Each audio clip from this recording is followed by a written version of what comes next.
اس کے بعد کوئی گنجائش نہیں ہوتی،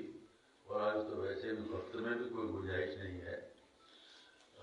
شاید سب سے اچھی بات احمد جاوید صاحب نے کہی ہے کہ اس محفل میں مجھے موجود نہیں ہونا چاہیے تھا، اور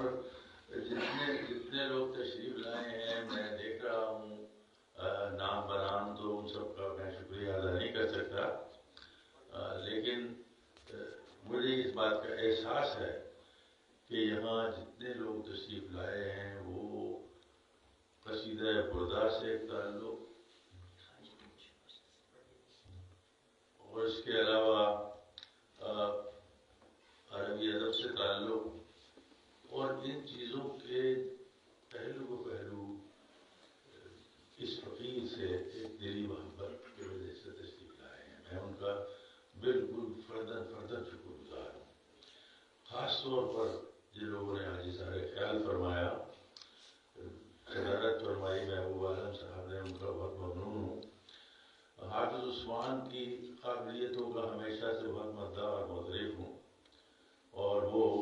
جتنی سنجیدگی سے کتاب کو پڑھتے ہیں اور جتنی تفصیل سے اس کا جائزہ لیتے ہیں یہ انہیں کا حصہ ہے۔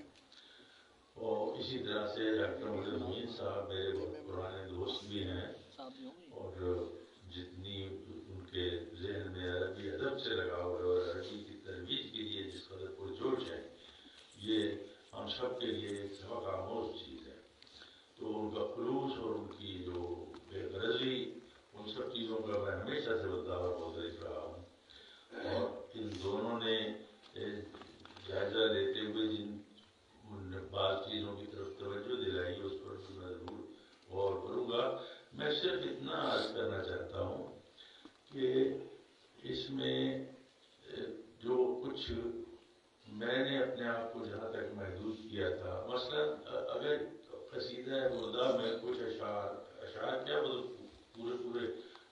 بے شمار شعر اور بھی ہیں جو قصیدہ بردہ میں ایڈ کیے گئے ہیں، اور وہاں لکھ دیا جاتا ہے کہ یہ ناظم کا کلام نہیں ہے بلکہ اس کے اندر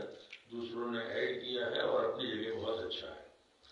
میں تو یہاں تک کہتا ہوں کہ اگر وہ کلام قصیدہ بردہ سے بھی اپنی فنی اعتبار سے فائق ہو، اس کے باوجود ہم اسے قصیدہ بردہ میں شامل تو نہیں کر سکتے۔ تو میں نے تو اپنے آپ کو پابند کیا اس بات کا کہ میں قصیدے کے بالکل جو متحقق شعر ہے